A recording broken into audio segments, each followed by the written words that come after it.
Good afternoon, ladies and gentlemen. On behalf of CueSports International, welcome to the 22nd U.S. Bar Table Championships presented by CSI. We're coming to you live here from the Kamui Arena at the Grand Sierra Resort in Reno, the home of the U.S. Bar Table Championships for the past number of years. And we're just about ready to open things up here with Sean Morgan and Ozzy Reynolds. I'd like to mention that this event is sponsored by OB, the official cue of the U.S. Bar Table Championships, and also by Kamui, the official tip of the USBTC. Ken Shuman here for CSI, and we're going to kick off the 10-ball division right now. It's underway on the outer tables as well as here. Sean, a.k.a. Alaska Morgan, is going to duke it out here with our very own CSI manager, Ozzy Reynolds, who is a fairly well-accomplished player in his own right. This should be a pretty closely contested match. Sean wins the lag, and he's going to break in the first rack. 10-ball is a race to 7 for the men, and after we get underway here with a rack or so, we'll fill you in on the rest of the format and the rules. Just the first quick thing to notice is the 2 and 3 are racked in the corners. That is required. And the 10 does not count on the break.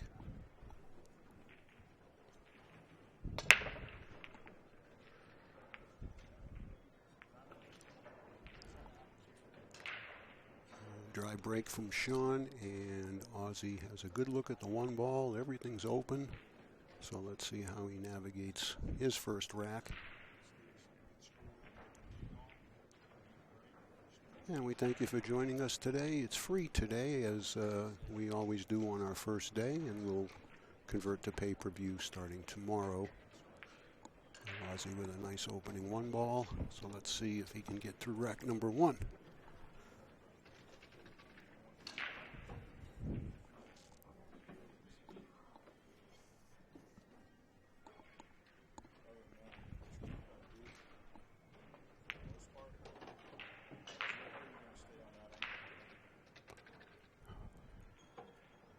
Just going to need to get about where he is now on the 4 to float down for the 5.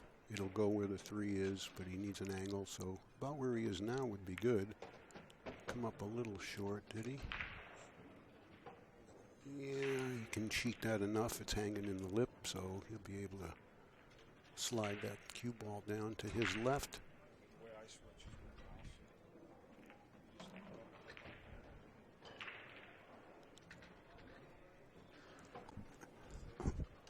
The 6 ball is the ball next to the spot. 6 and 7 are the 2 lighter colored balls that sometimes get a little bit confusing. It took me a little while to finally be able to hone in on which one was which, but the 6 is the lime colored ball and the 7 is more of a teal color. This is the key shot of the match. You can see by this camera angle he's pretty fairly straight in. He's got to bring this cue ball back a good 3.5 feet. And that's pretty good from there. And now he's got to make his choice. Does he want to go over and back and flirt with the 9, or can he hit it fat enough to just come right under his left arm? Yeah, he cheated it to the fat side, and he missed the ball. Now, although Sean has a fairly easy kick here, it's pretty tough to get back down there for the 8 unless he catches this thing just right. And I don't think he can make it off the second rail. If he comes long rail, short rail, and catches it coming out to head back down table, it looks like the 7's a little too far out for that. So let's see what he does.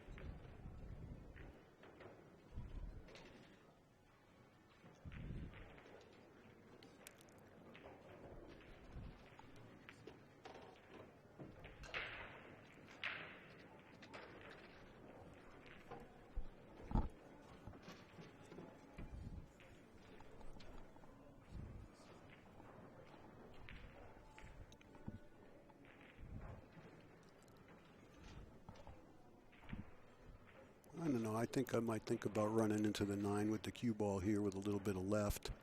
If you hit the 9 full in the face, not too hard, you're going to have a shot at it.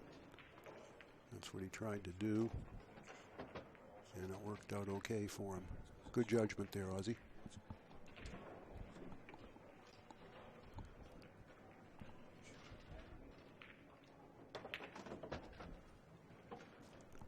Look out.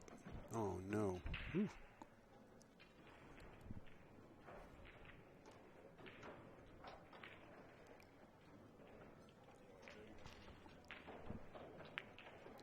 All right, this is an alternate break format, so Ozzy will break now. He won on Sean's opening break.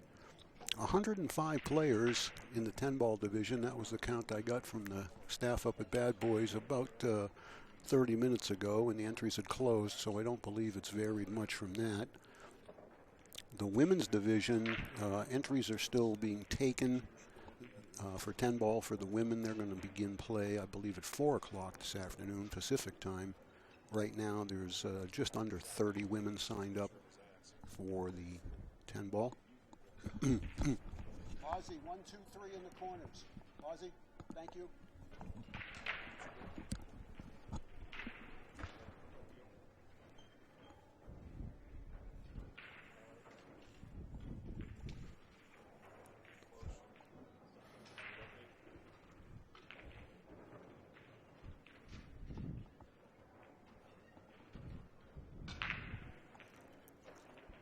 Okay, for the break to be legal, you have to hit the 1 ball and either make a ball or send 4 object balls to the cushions. If you don't do that, it's a foul. It's ball in hand.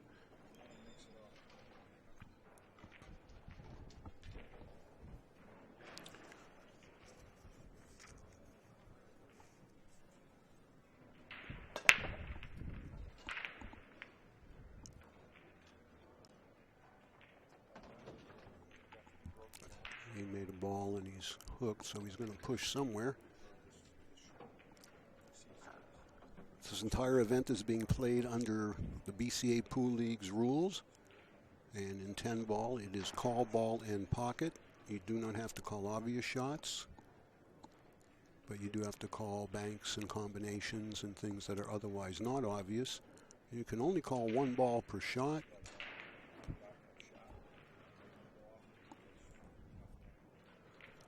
The 3-foul rule is in effect. A push-out is in effect. Very basic stuff. And while Sean's figuring out whether he wants to take this push or not, I'll just complete the rest of the rules by telling you that if a ball is illegally pocketed, the incoming player, the opponent, would have the option to accept the table or pass it back. And an illegally pocketed ball would be a ball that you called in one pocket and missed and it went somewhere else, or you missed the ball you were shooting at and something else went in. Both of those situations would result in the opponent having the option.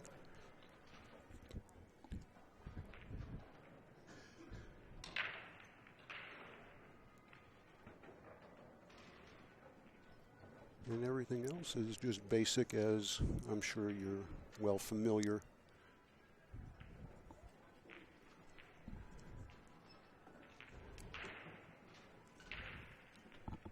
So Ozzy got his push back. Let's see what he had in mind when he pushed there.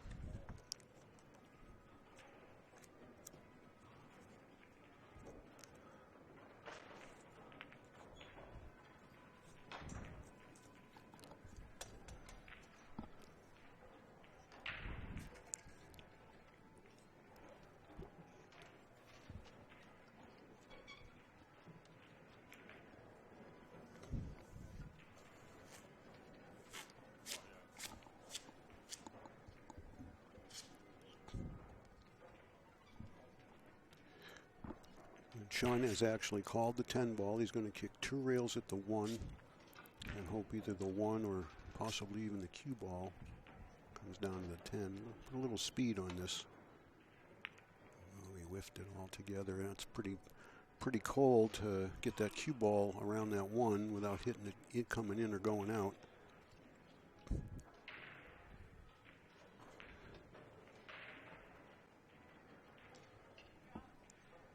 interested to see if he's going to play the 1 into the cushion before it hits the 10 or straight at the 10. I like a rail first, but it looks like he's going straight at it. And swish, 2-0 Ozzy.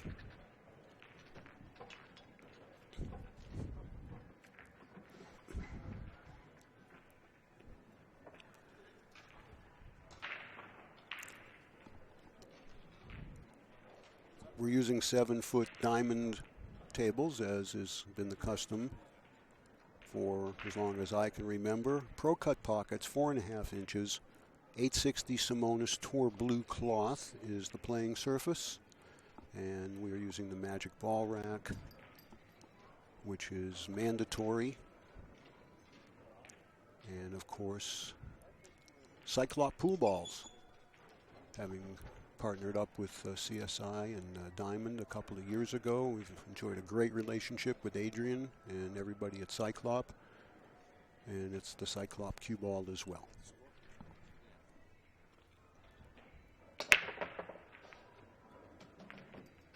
Much better break from Sean.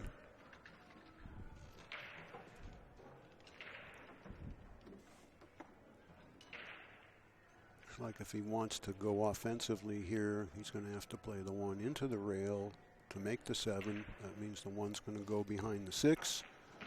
He's going to have to do something with the cue ball as well if he chooses to do that. Nothing too wrong about that. Actually, that was well done. He's taken quite a bit of the long rail away from Ozzy over there where that piece of chalk is to come at the 1, 2 rails. You may even have to mass say this to try to hit the 1 off the 2nd cushion.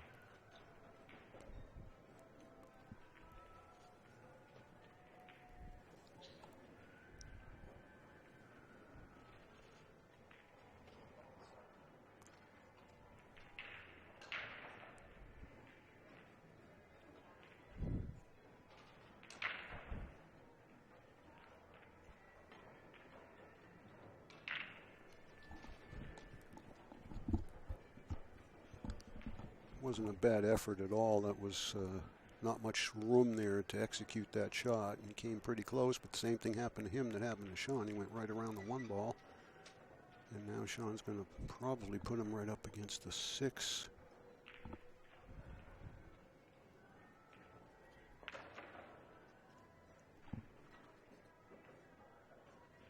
Well, he let the cue ball leak out, as you can see. Even if Ozzy can't hit the 1 directly, he can sure hit it off the back rail. I think he can actually hit the 1. And it might not be a bad idea to try to slide it over there by the 2 and just send the cue ball back up table. Let's see which choice he makes here.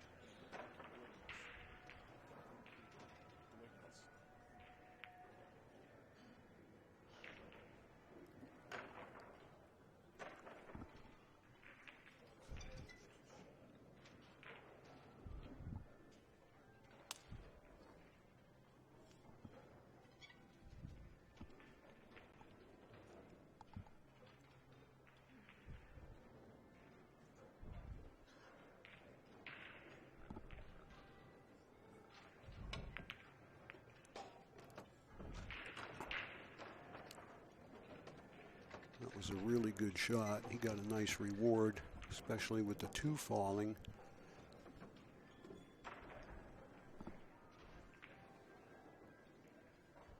Got to be a little careful with the cue ball here, though.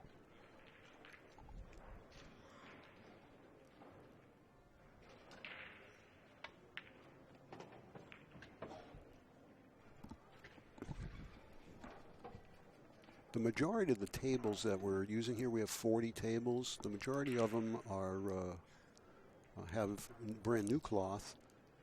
The TV table here does not. This is a broken in cloth, so the balls won't be sliding around quite as much. There's not a lot of heat in the room here yet either. There's not a great amount of people this early in the day. Okay, now this is Ozzy's option because Sean missed the ball he was playing and made the 7.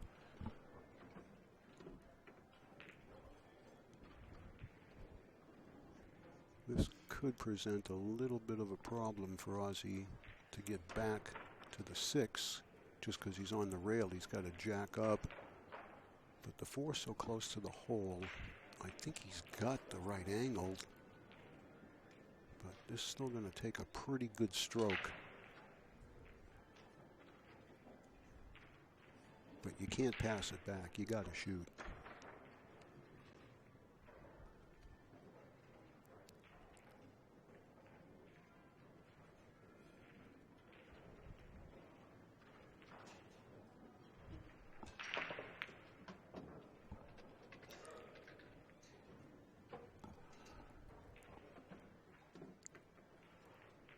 He might have done about as good as he could have with that. Actually, half-inch either way with that cue ball, he'd have a little bit less of a problem here, but I really don't see how he can shoot this. First of all, he can't reach it. If he shoots it left-handed, he's going to have to get that Q-tip out of the way in a hurry.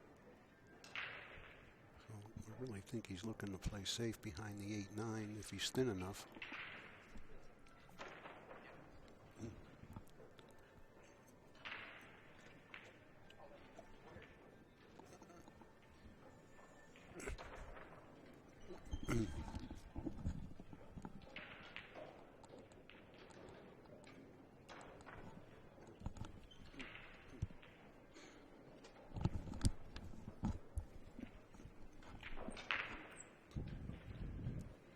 Good choice here. Even if he lets him see this, I really think that was the right choice rather than attempting to make that ball with the bridge.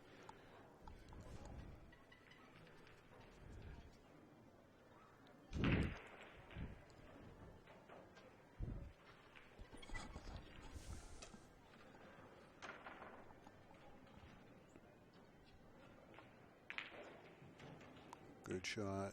Good shot, Sean. Very simple, basic-looking shot, but that still requires a high degree of execution. You got to avoid the double kiss and have just the right amount of check English on that to hold it. And again, being as close as he is to the 8 ball, he has taken the long rail away from Ozzy behind the 10. He's probably got to go one rail at it.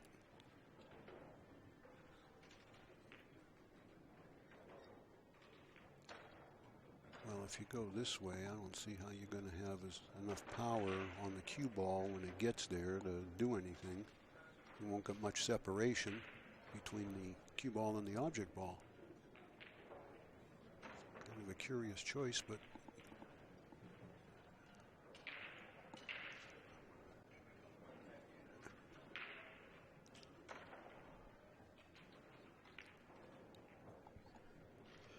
you know, he could try to tie the 8-9 up. That might be a better play. Absolutely.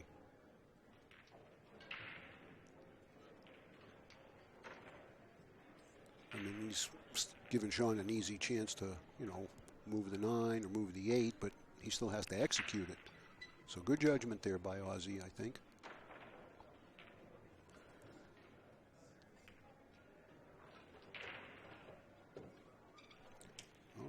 He didn't hit the 8 hard enough to tie it up with the 9. He left him a space.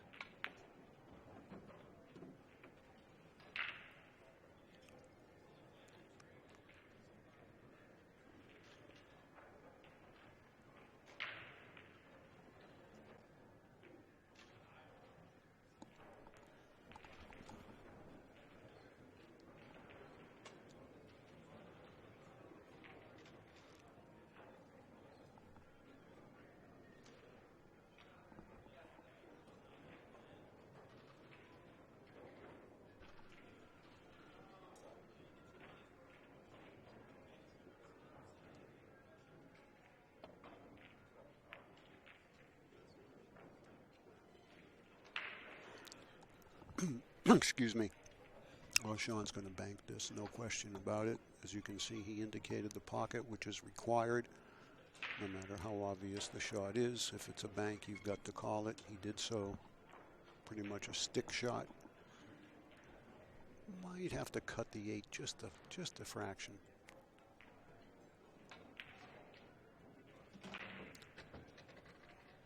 But he's fairly straight on the 9, as you can tell.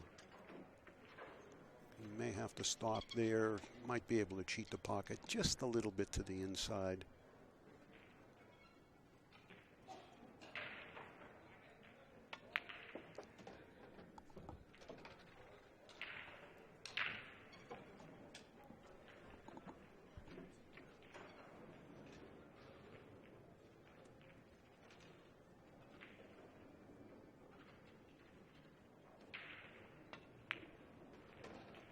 Nicely done.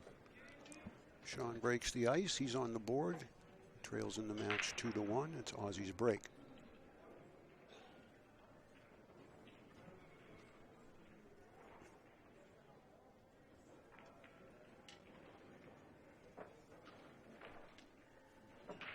$5,000 has been added to this 10-ball division.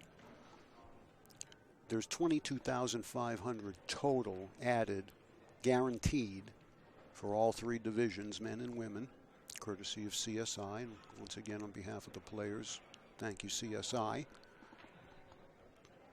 So $5,000 added here for men's 10-ball, and there'll be $1,000 added to the women's 10-ball division.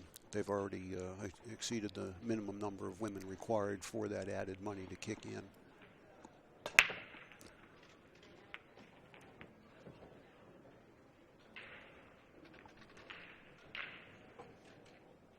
It's a real nice break.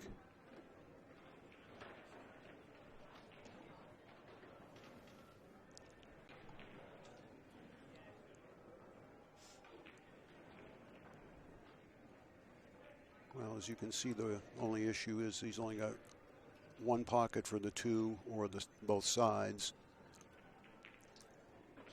The 4-7 is a fairly routine little combination there. I would suggest here probably drawing the cue ball back for the 2 in the side rather than trying to force it across the table for the 2 in the upper right corner. Even if you hit the 9 here, you'd be all right.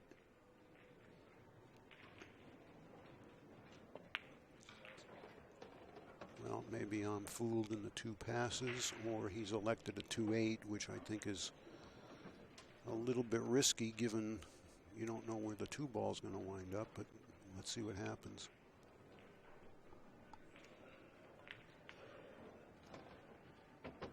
Well done.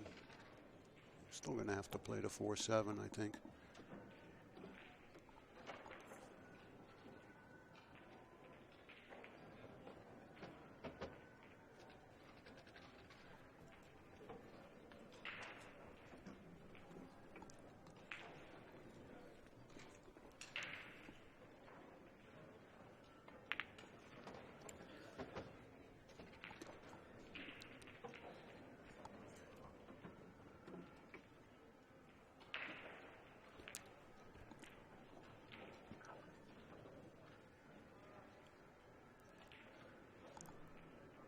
This actually isn't that bad. He's got natural position for the 5. I think this is just going to be just a little bit above center on the cue ball. Just hit the center diamond on the long rail. He missed that bad. Seems like he rushed it a little. He got right down on it and just kind of one-stroked it.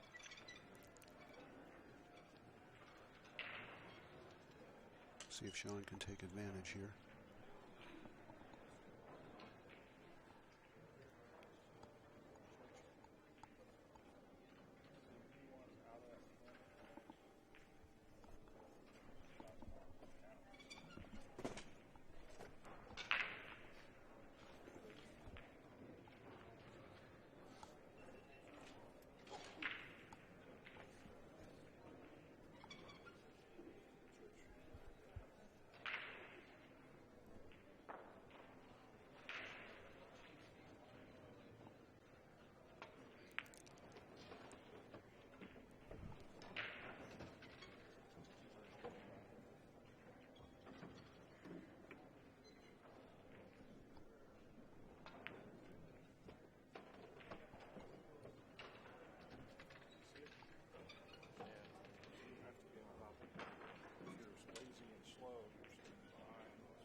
Hurry up.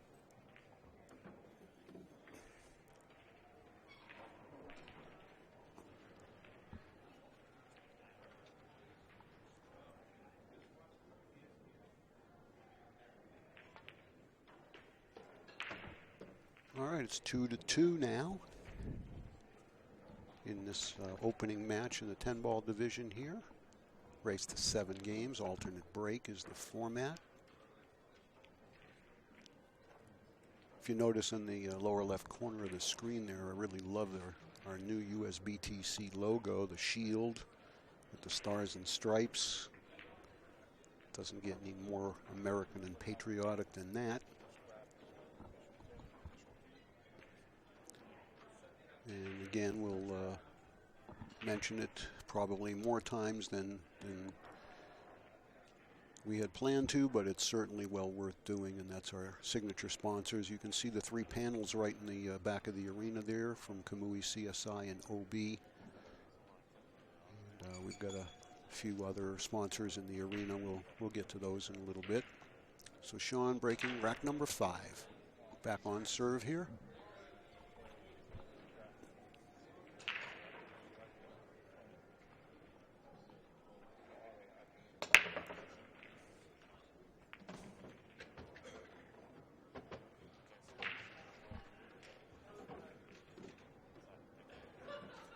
Hard to tell how much, if any, of the 2-ball he's got. I think he can certainly hit it, but I don't know if he's got enough to make it in the corner. We'll know momentarily.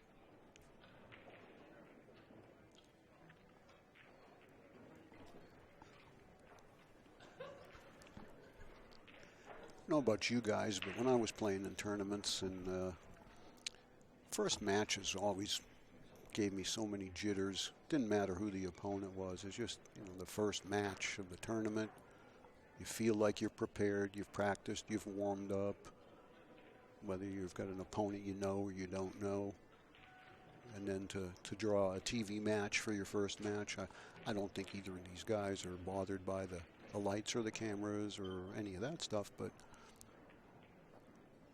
it's tough to get, you know, get in the rhythm right away. There aren't a whole lot of guys that can do it, and the ones that do are the familiar names at the top of the chart when it's all said and done.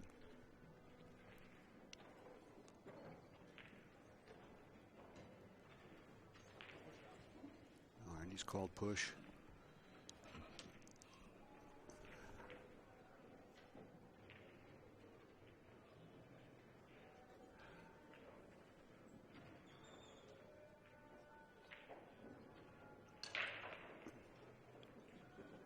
I don't think he's going to get this back. I would kind of like possibly look at thinning the left side of the deuce as he's looking. Just have it graze into the 3 and bring the cue ball down here near the piece of chalk, but he did pass it back, and I think that's what Sean's going to wind up doing. I don't really see anything else. But he might. It looks like he's playing a combination. He just played safe all the way. And excuse me, I'm a little bit perplexed that if Sean saw that Ozzy didn't see the same shot.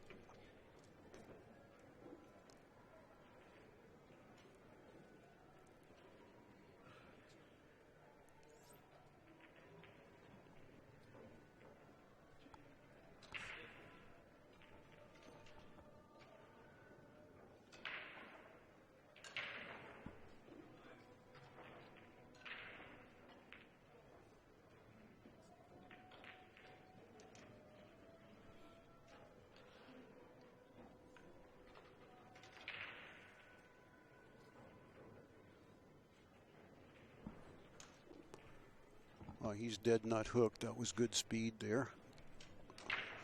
Ozzy's going to get the jump cue out. They are permitted here.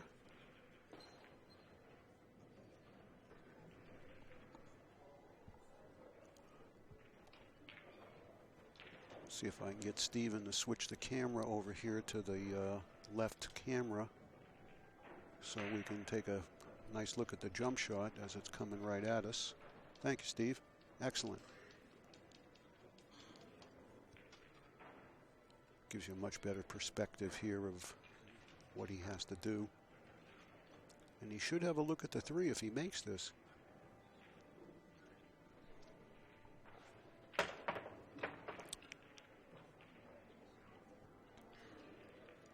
Hopped it a little bit too much, but still a good hit. And long distance for Sean.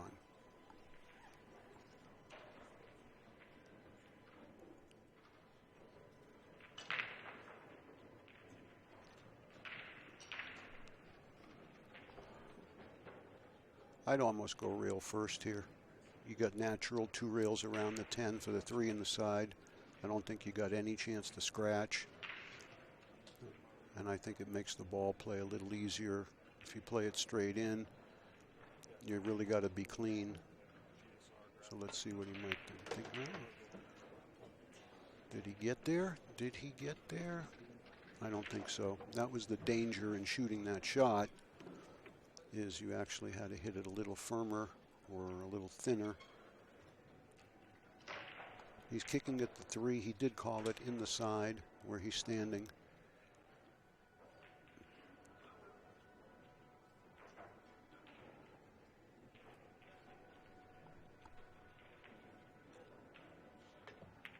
Ooh, boy, that was a good attempt. Really good effort there.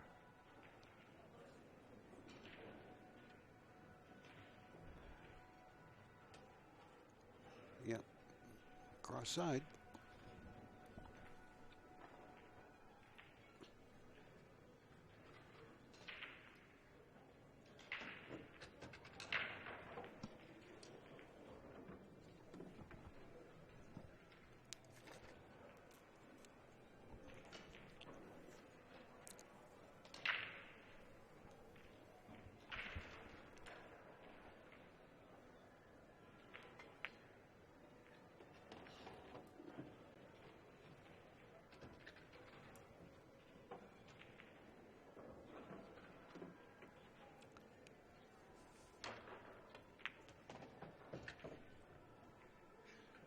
Oh, where are you going?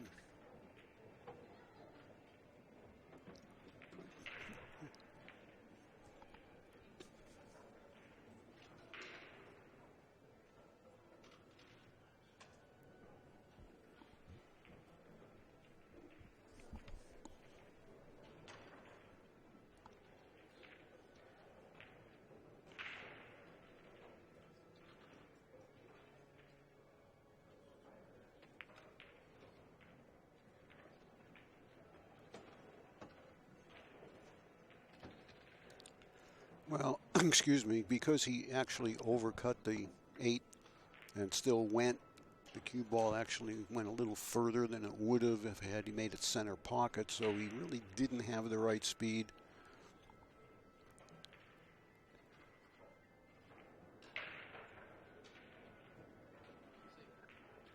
All right, he's called safe. I heard him, and I think he's going to just thin the right side of the 9, move it about an inch or 2 to the left, and get as much distance as he can. I don't think he can get behind the 10. Maybe he can off the 3rd rail.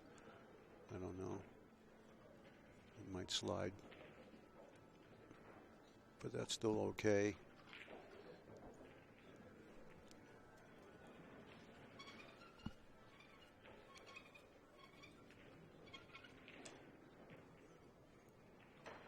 What do you do here? I think you got to cut at it. You can't bank it. Safety's tough, but it's a sellout, of course, if you miss, but I think you got to shoot.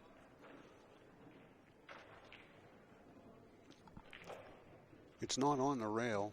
You know that. It's not sure. Looks to be maybe a quarter, half-inch off. He may come at it into the rail first and catch it coming out. But either way, it's by no means easy.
He played the right shot. He had to try to make it.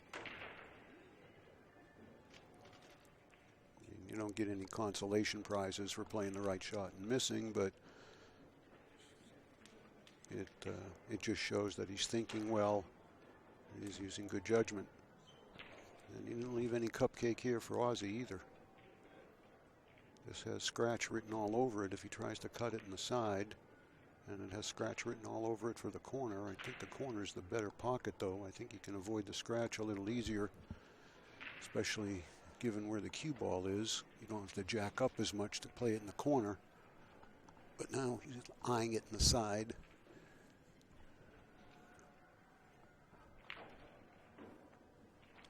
Pick your poison here.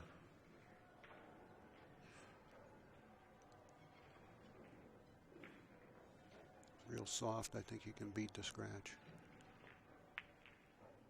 Yeah, he could have, but he overcut it.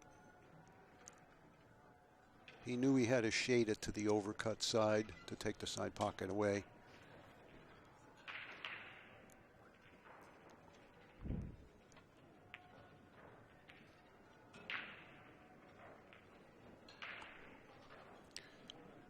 Well, now I think he can bank it if he wants to. He has a cut shot. If he cuts it, the cue ball's going to run into the 10, and you don't know what's going to happen there. But he could stiff bank it and stop. And just have to control the speed of the 9 in case it doesn't go. I think he's cutting it, though.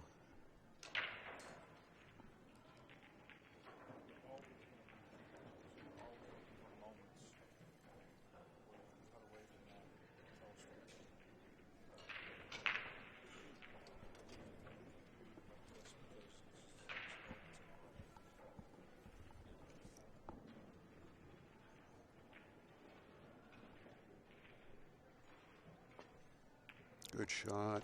Good shot, Oz.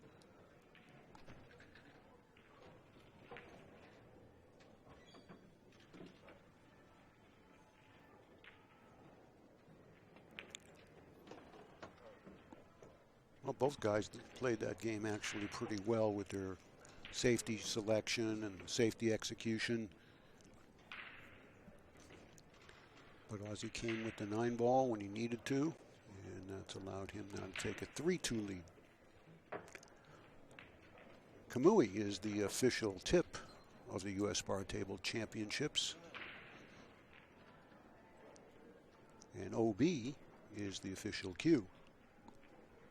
And we are once again very proud to continue our great long-time association with both of those companies.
He moved the 3, but it still should be okay. He can just float straight up, just missing the 4 ball.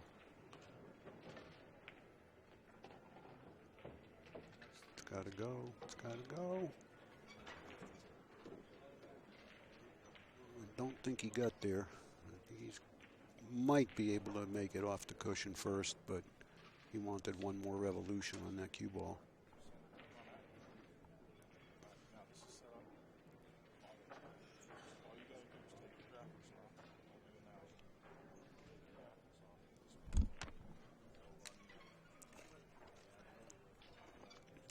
And that's what he's doing. He has called it in that corner. Good shot. Good shot.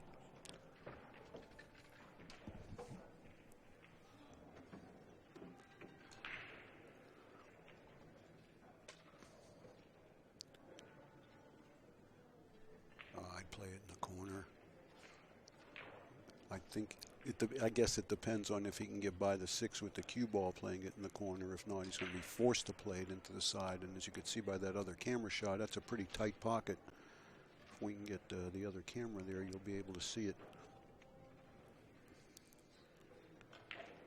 Thank you. Very good. Thank you, Steve. Andy?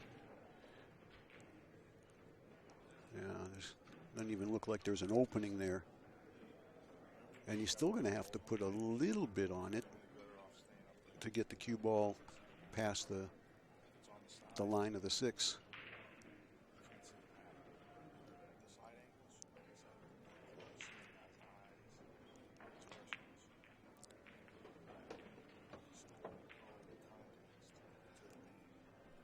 Good shot, not a great result unless this will carry him in. Off the 7, off the 6.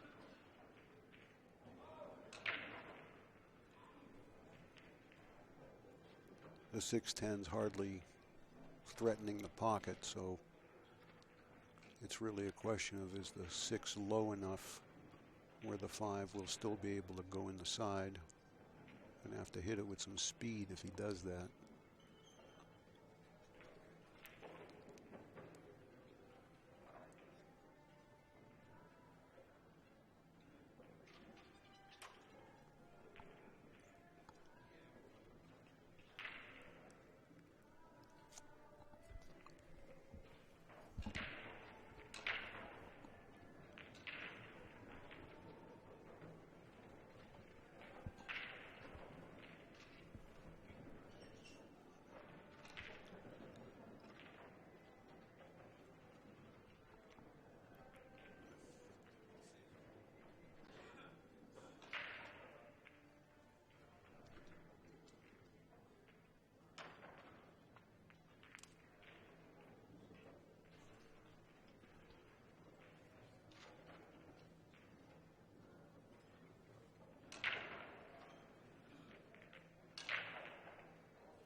Well done. Good shot.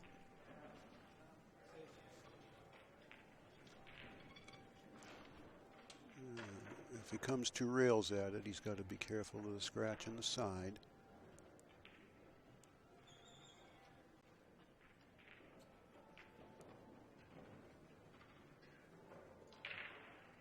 If he comes 1 rail at it, he's making the ball smaller as far as hitting it.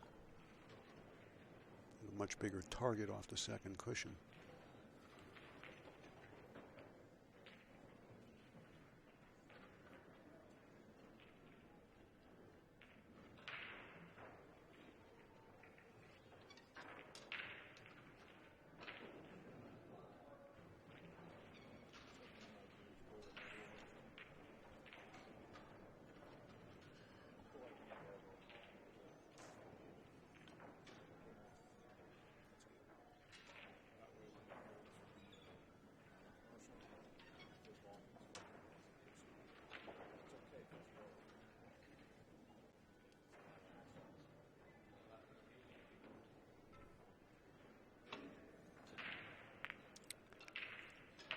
Boy, he made a nice contact on that 5 ball from where he was. Hit it square full in the face, but unfortunately he's left Ozzy an open shot. On the other side, though, is he's messed up the 7-8. I think the 7's far enough off the rail where the 7-8 can be made.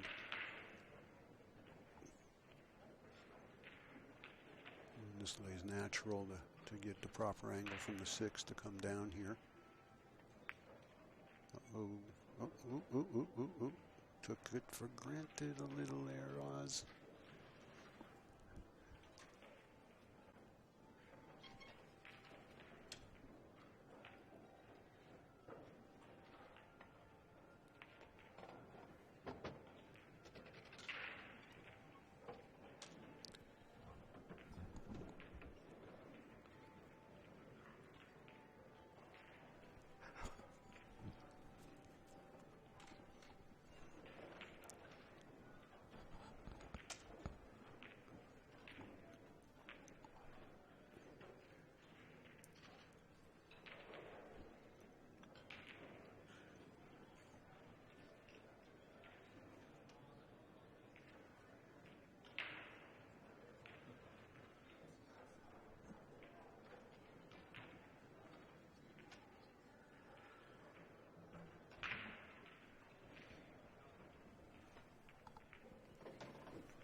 Nice cue ball there. He played to hit the 10, to stop the cue ball, to help preserve the angle he needs on the combination. Well thought out.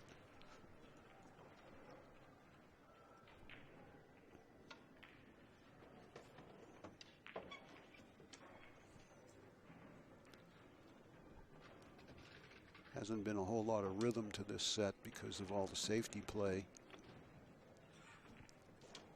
I'm sure both guys would like to at least run a rack and really loosen that arm up. Sometimes even an out like this, 5-6 balls can do that for you.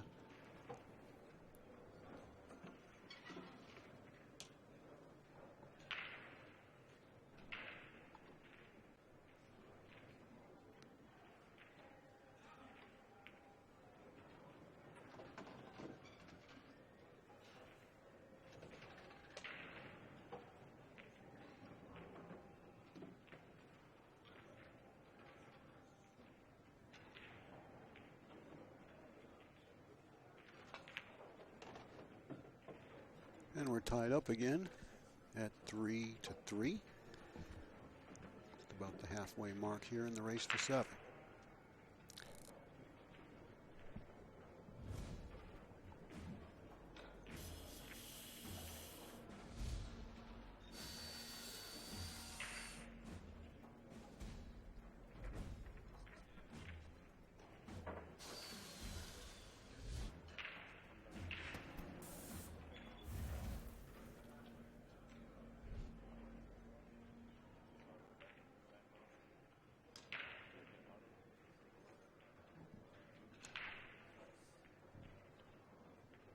Along with our 3 signature sponsors, being Obi, Kamui, and CSI, we're once again proud to have Simonis on board with us, the Magic Ball Rack, Diamond Billiard Products, and Cyclop.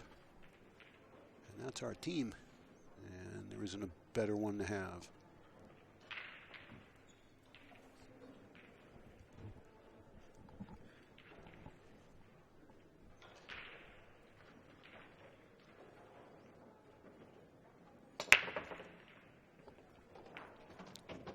That's 3 breaks in a row that Sean's made the second ball in the side now. He's finally got a good feel for the speed, at least to pocket a ball. But unfortunately, the 1 ball is not cooperating with him.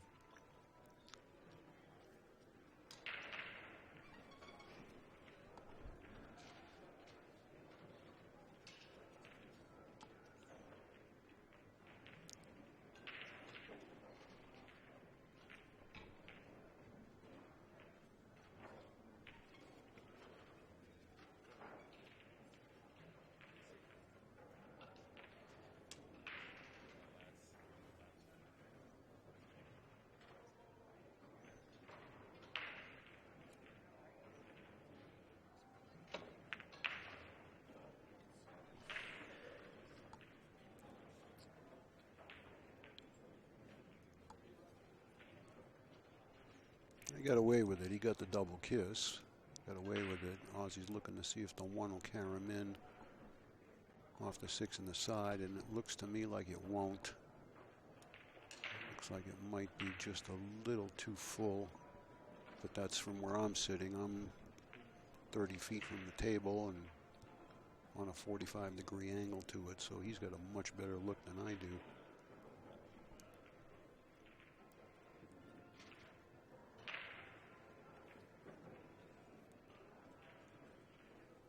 But I think you'd have to give this a real firm draw stroke if that's what he's playing.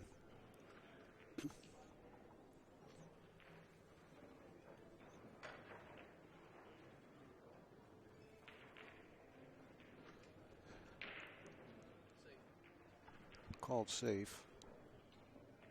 We're going to thin the 1 and come behind the 8-10, I think.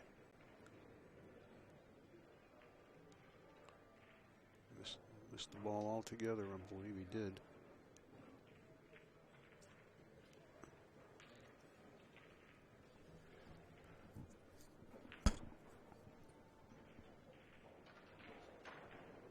Both guys are laughing about it, and that's nice to see. I mean, you know, these two fellas know each other. They get along well.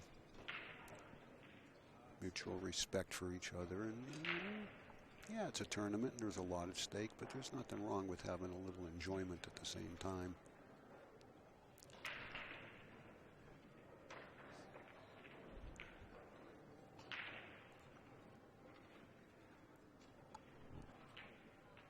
He's only got one way to hit this ball, and that's straight up and down, one rail. He can't go to the right. The 10's got him. And he's only got maybe half of the 1 ball realistically because of the 7. Good hit. Is he going to get a rail? Boy, he hit it square and on the nose. Well, it's better than ball in hand because Sean's going to have to reach and be a little bit jacked up. And then he's going to have to fade all the traffic, come 2 rails between the 5 and the 7 ball.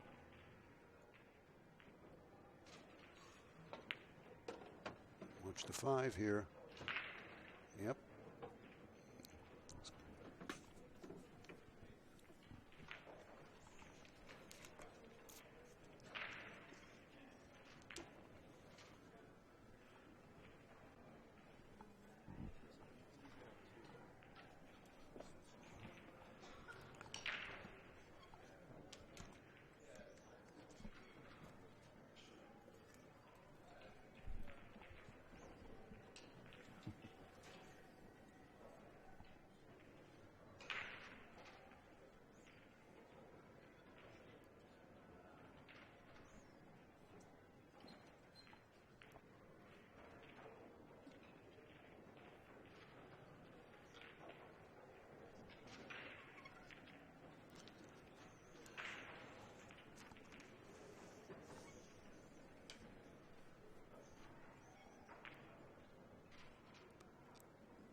He's banking it.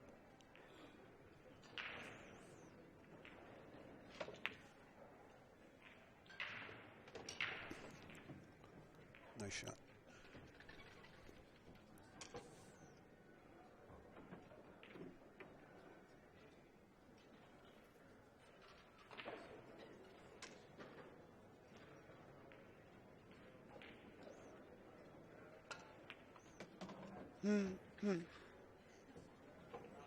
Oh boy. You make a nice bank on the deuce and then you do something like that. You know, it really hurts because you did it to yourself after making the hard shot.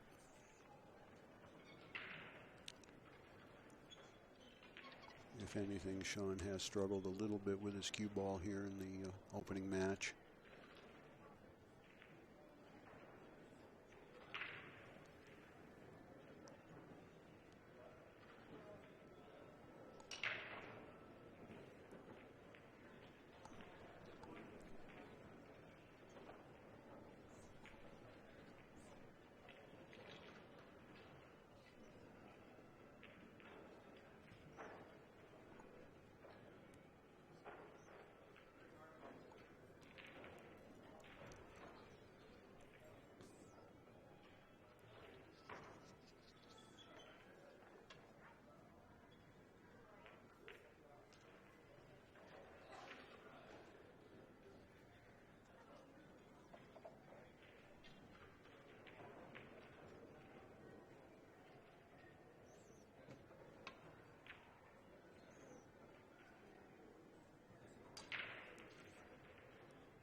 Well, it looks real simple out there, but I really think that the key to this is right now he's got to get really good on this 6 because he doesn't want to have to run into the 8. I'd want to be straight dead in on this where I could stop, but he's got a little angle now. He probably can come forward and just go around the 10, 2 rails, or if he draws into the 8, he's got to just be careful. Yeah.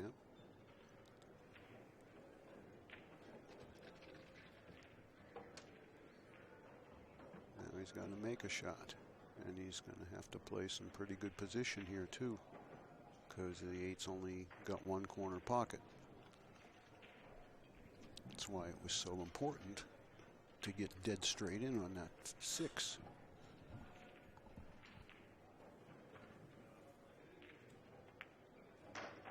I'm not sure that's going. Too much focus on the cue ball sometimes will split your concentration so badly you just don't know where the pocket is for the object ball. Yeah, you just come back to about where you are now. It's about as good as you can do.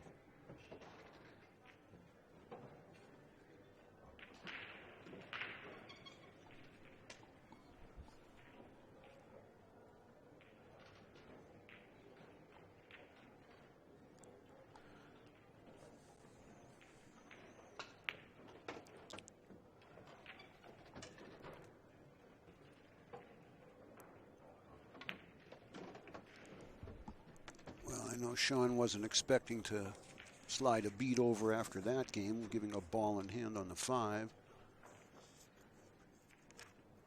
But that's how it goes sometimes.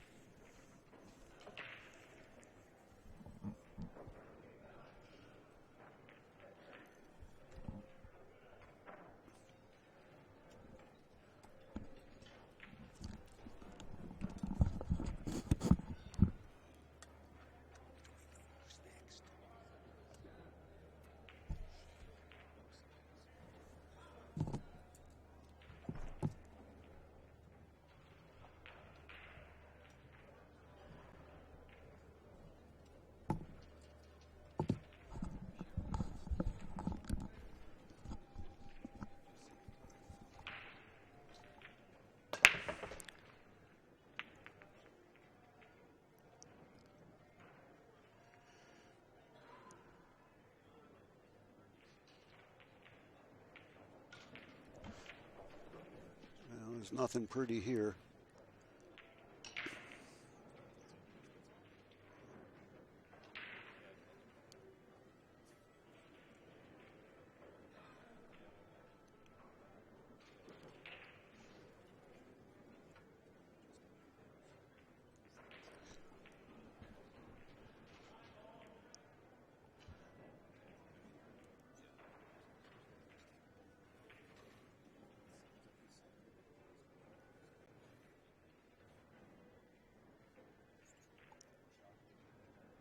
Tough to find a place to push here that's not going to put you in a worse spot.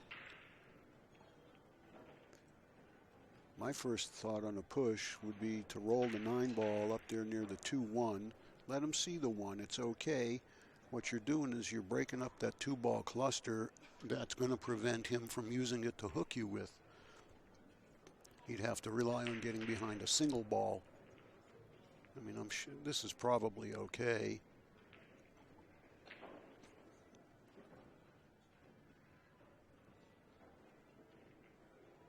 But Ozzy would like to thin the 1 and come back up here towards the 7, 1 cushion or off the second long rail, because he's got the 5-9 for help. The problem with that shot is the side pocket looms large if you're going to try to do that right now.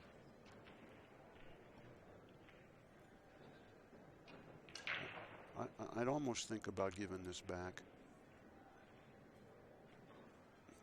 Again, just from where I sit. I think I got a bigger chance to sell out by shooting this as a safety than I do passing it back and taking my chances.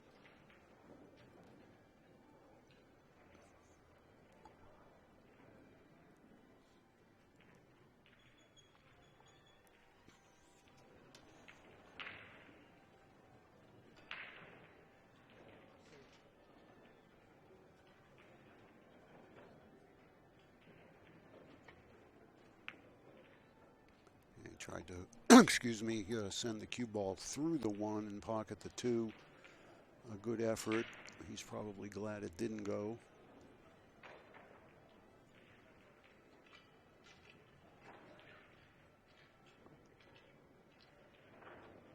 From this camera angle, it looks like he's hooked. He's going to have to spin it a little bit, and he's jacked up over the part of the 2 ball that he'll need to spin it with to hit down on it.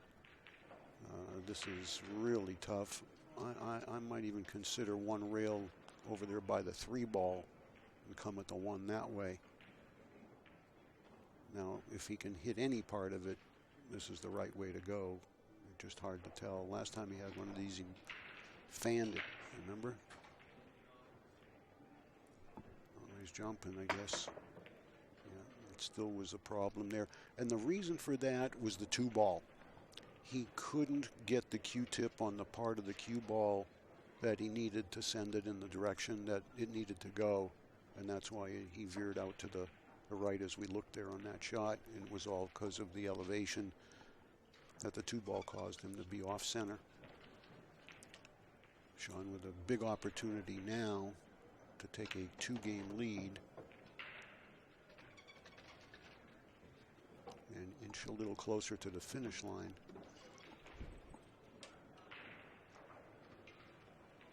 Again, this is the important shot right here, the 2 to the 3. Probably going to go towards the 5 ball. Don't want to be over it. Boy, you just make your work so much harder when you have stuff like this.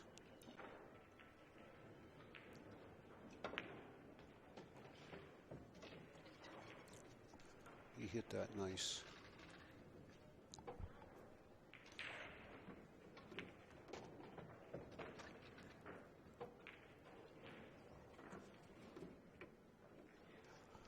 Well, that's not the proper side to be on. He overcooked the 4.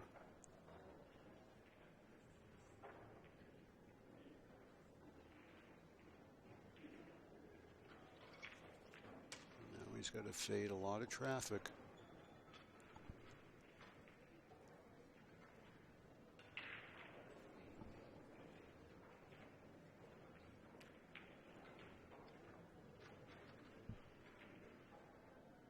Depending on how big a cut he's got here, folks, he might consider just slicing it in soft and 3 rails and try to come under the 8. Hit the 3rd cushion and then bump the 8 and play the 6 in the corner. Rather than, other than that, he's got to stab it with center left.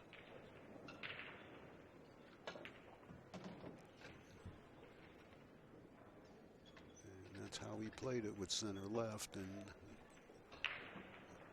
the result is not what he wanted. All of that's because he got out of line from the 4 to the 5. Very, very simple transition there. But as I mentioned a couple of racks ago, the one thing that's been slowing him down this whole set is his less than precise cue ball control. Ozzy's had a better cue ball. He's just made more mistakes missing or not executing his kick shots.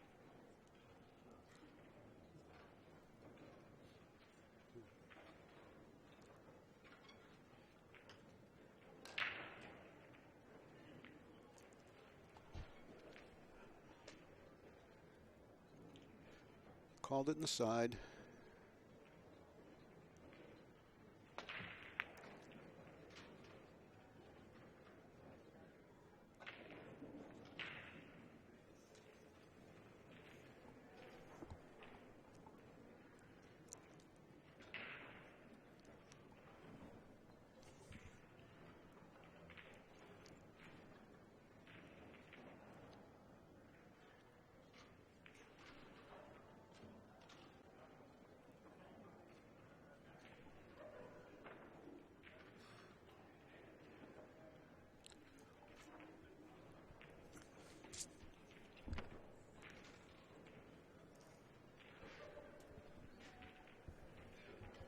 Of course, with the rules we're playing, you know, you can't just kick at this and hope it goes in somewhere because you got to call it.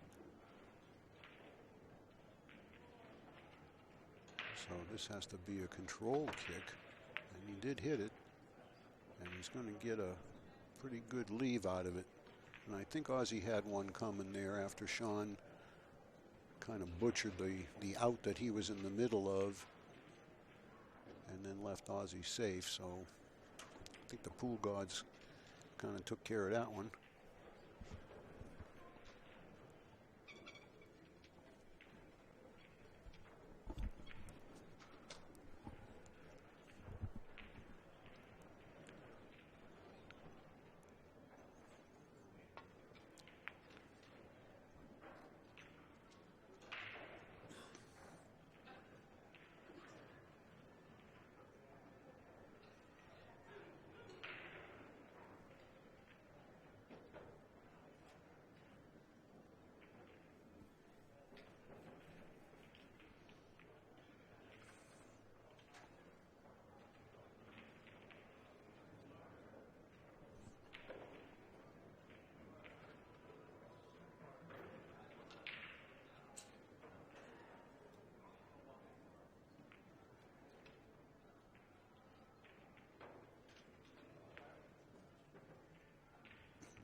That was a pretty nice shot right there.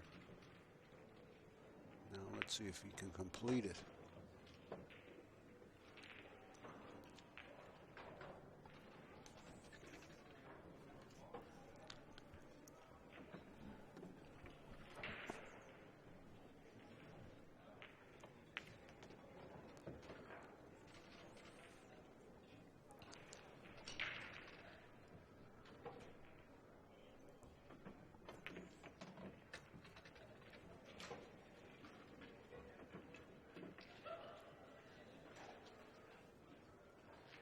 All right, 4-4.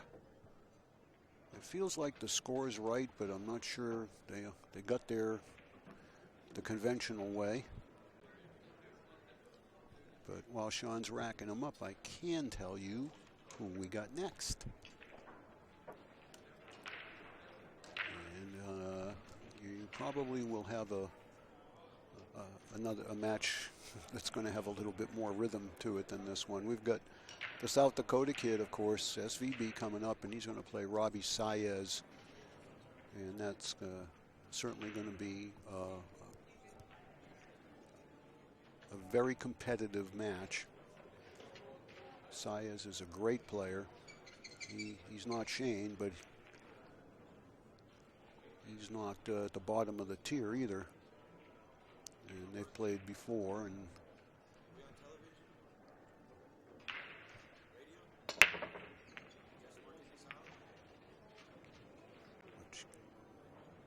ball kept the cue ball out of the drink.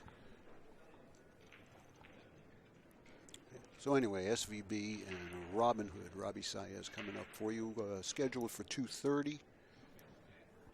And I'm not sure we're going to get done by then, the way this set is going. But whenever we are done here, either 2:30 or about 10 minutes after that, we'll bring you those two champions.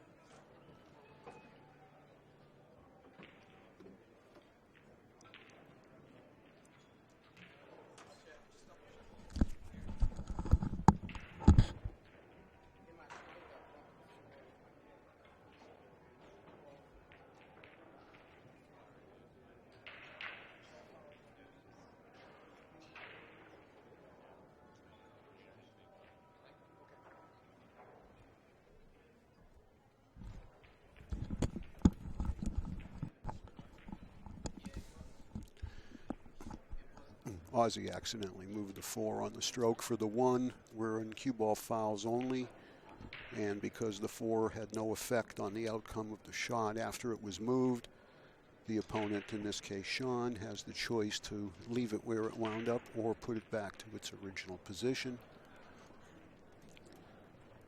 And when we say have an effect on the outcome of the shot, I think it's worth just taking a second here to clarify what that means. Let's let Ozzy go ahead and fire off here first, see what happens, and then I'll tell you.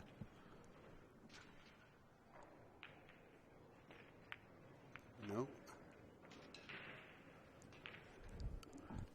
Anyway, what we mean when we say effect on the outcome of the shot, and that only applies when you're playing cue ball fouls only, because of course if you're playing all ball fouls, it doesn't matter, you move a ball to foul. But in this particular rule,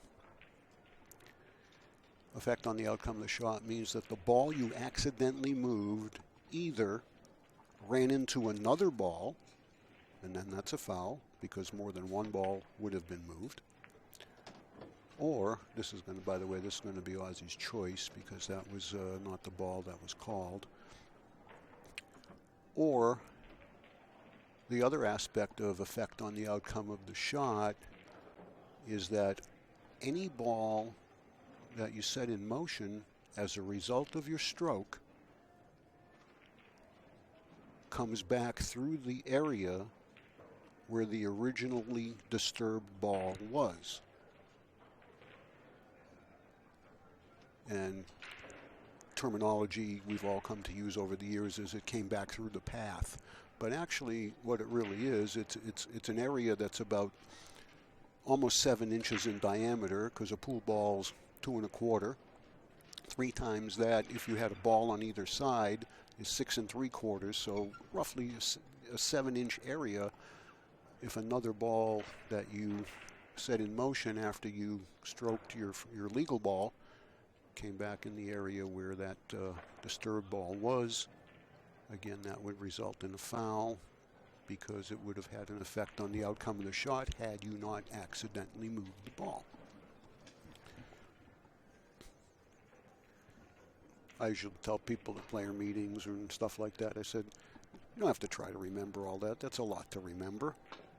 If you think something like that's happened, stop play, get an official.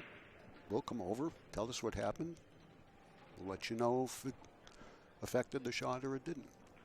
But if you really do want to know what it means, that's what it means.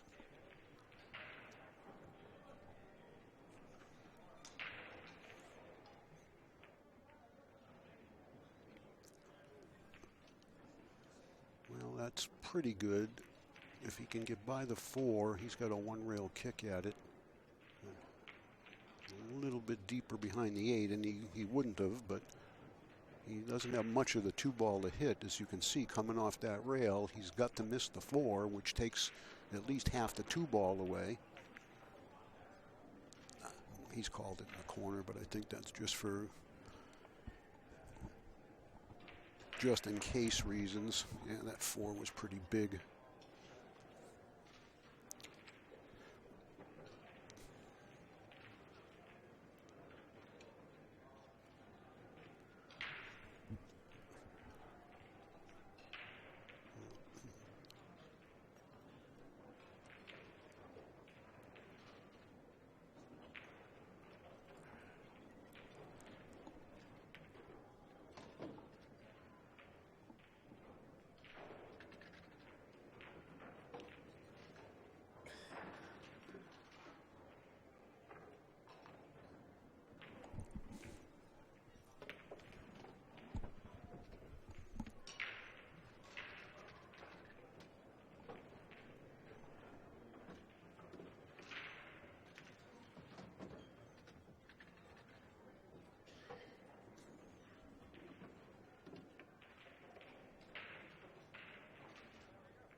Well, Ozzy kept his rhythm there for the entire run out.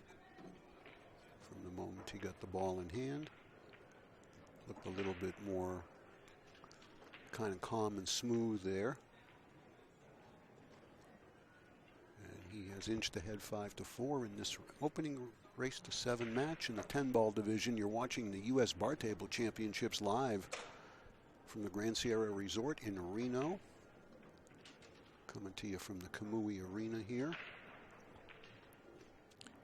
First of our 3 divisions, 10-ball, 9-ball, and 8-ball over the next 5.5 more days. 6.5, I guess. We're finishing Sunday. Men's and women's divisions. Added money in all of those 6 divisions, plus bonus money for the top 3 finishers in the all-around. They do receive points in every event.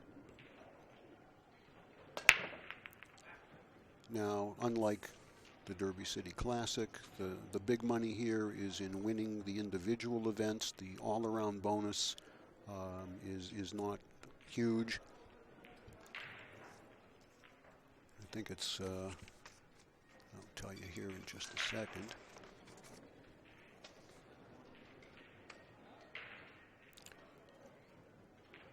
Yeah, the top 2 point finishers on the men's side, the top guy will get $1,500 and second place $750. And for the women, it's $500 and $250. So still a nice little added perk for you.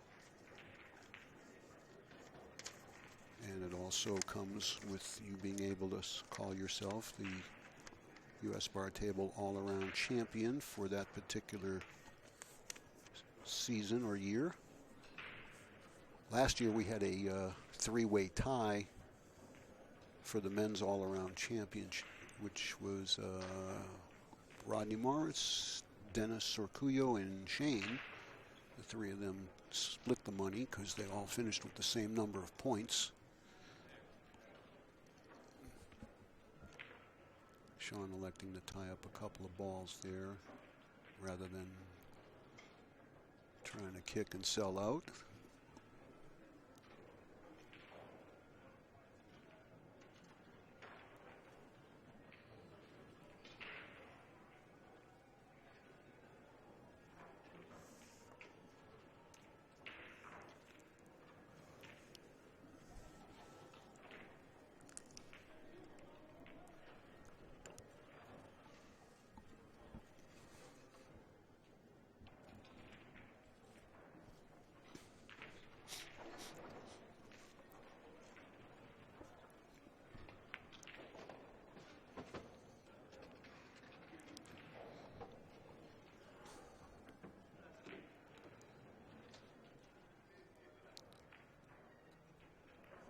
You can play safe and break up the 9-5. Excuse me. I really don't see any benefit to trying to play the 3-9-5 because the 9's not going to go very far. And it might still block the pocket. A little tough to tell from this camera angle if you can hold them behind the 8 and open those up.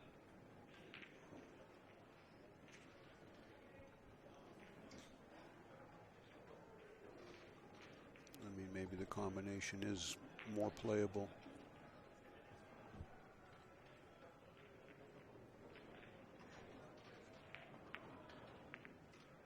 He played safe all the way. And as you can see, he's managed to block the pocket. I don't think the 3 goes. I mean, it may be tight, but I just don't see it getting in there.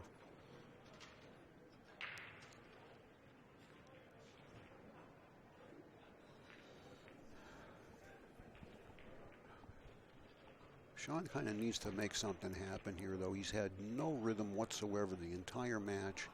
I think his biggest run was maybe 4 or 5 balls. I think what he's done really, he's kind of overthought, at least it appears to me, that he's overthought a lot of situations instead of just letting himself play and you know, going with his instincts and his gut and all of that. You burn up so much mental energy trying to figure all that stuff out, and then by the time you get around to shooting, you're kind of forgotten what your whole plan was. And then if you do make the ball, you're almost doing it again on the next shot. So I think if anything, if Sean would just pick up his pace a little bit, I think it would do him a lot of good. Ozzy has a tremendous chance here to get on the hill. His issue is going to be the 5 to the 6. He's probably not going to be able to go 3 rails off the 5 because the 8-10 are in that path.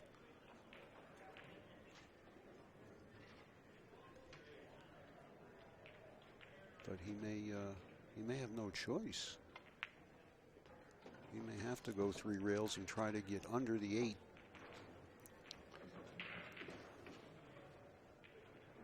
If he draws it over and back, I don't like that. I like 3 rails here. He's got to watch the side pocket. Nicely done.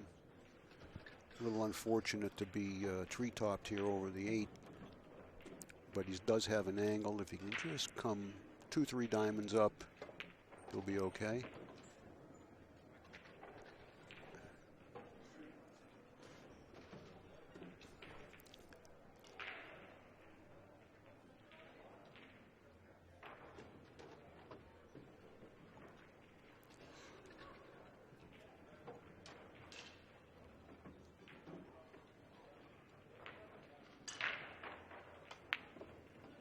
Nice, good, firm, aggressive stroke on that shot. That's good to see.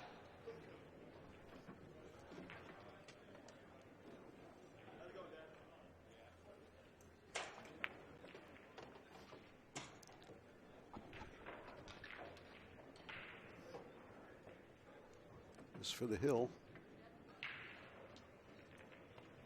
And he's done it. 6 to 4. Sean breaks.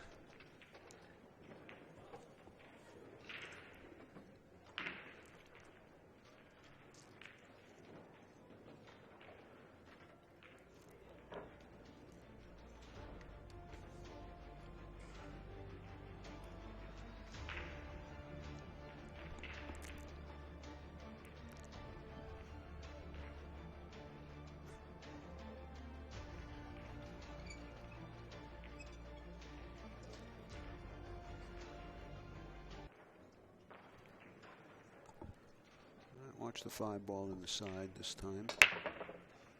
There it went. Mr. South Dakota Kid just took a seat on the rail. Of course, he's up next, but it's still going to be a few more minutes. So he hasn't hit any balls on this table yet, so I'm sure he's going to want to practice a couple of breaks. He did play a match at 1 o'clock, I believe. Whether or not Saez played or had a bye, I don't know, but they do draw each other here. And by the way, and I neglected to mention this, since there's kind of a mess out there on the table at the moment, you can follow the online brackets for the entire event all week, both sides, men's and women's, by going either to ctsondemand.com, which has been the place to go for the last number of years, or also on Bad Boys website, our tournament directions team, Bad Boys Billiard Productions, and that is badboysbp.com, Rick and Bonnie's site. And there's a lot of other goodies going on there in the Bad Boys website too. If you have a few minutes, it's well worth checking it out.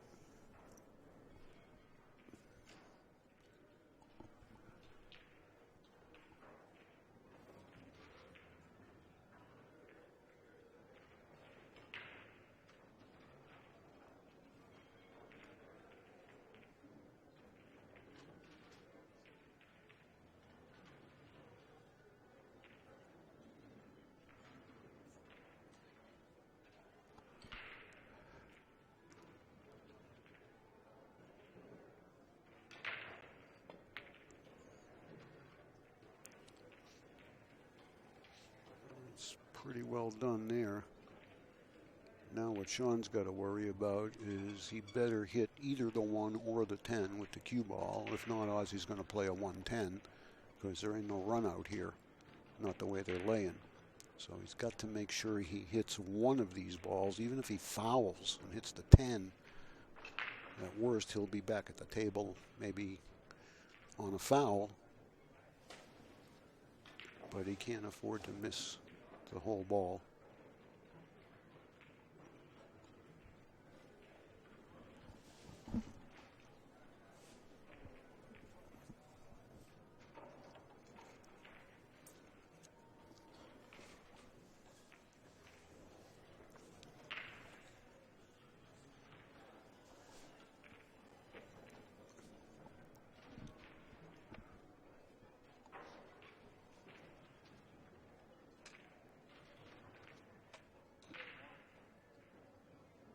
Called the 1, but he'll be real happy just to make contact with it. Well, that's going to buy him another inning at least. There's no possibility that Ozzy will run the rack. I'm not even sure right now that I would consider making the 1. If the 10's not in the way, I'd consider 3-railing the 1 out of there and just sticking the cue ball. Try to get the 1 near the 2-4. So if I do get a ball in hand, then I'll be able to use the 1 to open the 2-4 up. But it's a question of whether or not he can get the 1 by the 10 ball, 3-railing it out. So now, I don't know, it looks like maybe he's called it cross corner or something of that nature.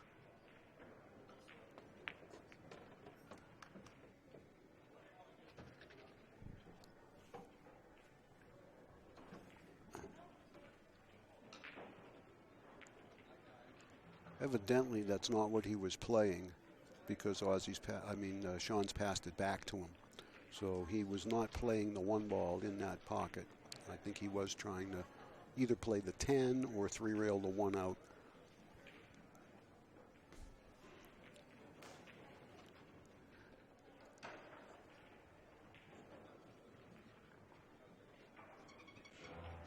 Well, if I'm Sean, I'm going to go ahead and bank this if I've got enough of it cross corner, and I'm going to try to send the cue ball into the 9 if that's doable. I don't know if he's thick enough on the 1 to get the cue ball over there. But he's going to play the same little bunt safe that Ozzy just played. And that's a foul, I think. It looked like it went into the rail, into the ball, and I didn't see anything hit the rail. Maybe I obviously missed it because Ozzy's accepting it right there. So it obviously was good.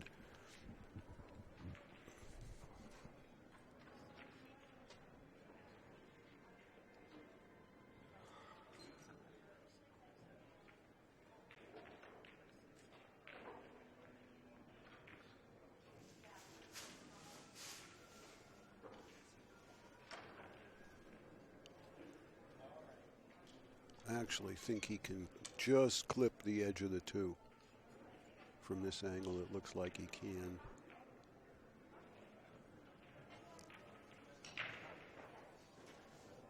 Not sure that's going to do him any good, though. That's what he's looking at.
He'll take it.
He wasn't trying to make that. He's going to get this right back. He was playing safe. He even turned to Sean and said safe.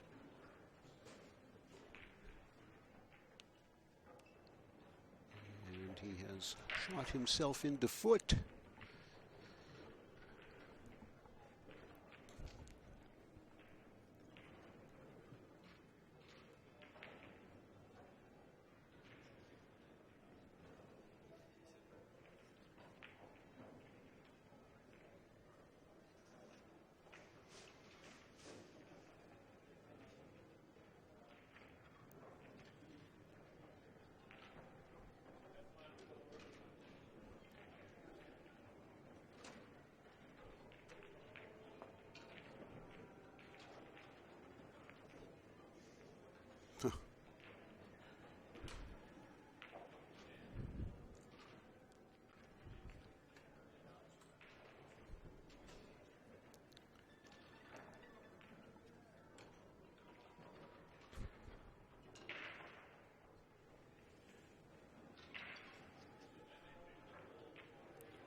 Well, this actually is basically, in my opinion, game ball. Shoot the 3 in the corner. The 6 will stop the cue ball from scratching. You're right there on the 4, and it's almost a tap out after that. I know it's real easy to say that, but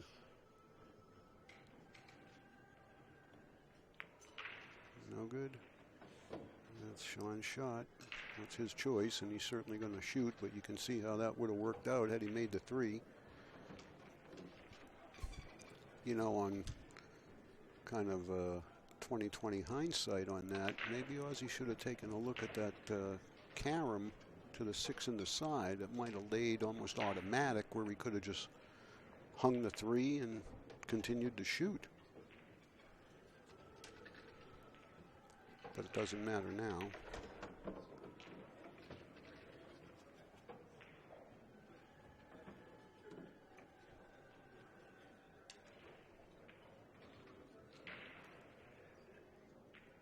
But you got to take advantage of those opportunities. You know, I mean, Ozzy worked pretty hard the whole rack, kept playing safe. He kicked out of safes when he had to, and then he made the 2 in the side accidentally, and he even got out of that. And he wound up with a shot to basically win the set. Uh-oh. Oh, no. Oh, no. Well, that's game, set, and match right here. All right, 7-4 for Ozzy.